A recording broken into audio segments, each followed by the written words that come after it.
భూపాలపల్లి జిల్లా కేంద్రంలోని జిల్లా పరిషత్ పాఠశాల సంఘమిత్ర కళాశాలలో జరుగుతున్న గ్రూప్ 3 పరీక్షా కేంద్రాలను జిల్లా కలెక్టర్ రాహుల్ శర్మ ఆకస్మికంగా తనిఖీ చేశారు.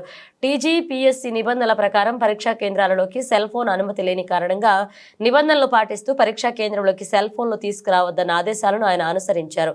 తన సెల్ ఫోన్ను వాహనంలోనే వదిలి వెళ్లి పరీక్షా కేంద్రాల్లో ఏర్పాట్లు, పర్యవేక్షణ, విద్యార్థులకు అందుబాటులో ఉన్న సదుపాయాలను పరిశీలించారు. పరీక్షా నిర్వహణలో నిబంధనలు పకడ్బందీగా అమలు చేయాలని ఇన్విజిలేటర్స్, చీఫ్ సూపరింటెండెంట్లకు సూచించారు. జిల్లాలో గ్రూప్ 3 పరీక్షా నిర్వహణకు 17 కేంద్రాలు ఏర్పాటు చేసినట్లుగా తెలిపారు.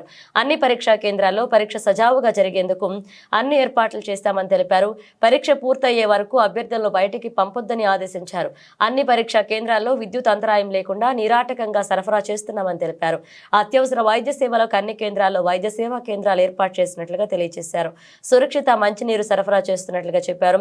మొత్తం 3 సబ్జెక్టుల్లో పరీక్ష ఉంటుందని, మొదటి రోజు ఉదయం, సాయంత్రం, అలాగే 18వ తేదీన ఉదయం ఒక పరీక్ష ఉంటుందని జిల్లా కలెక్టర్ పేర్కొన్నారు.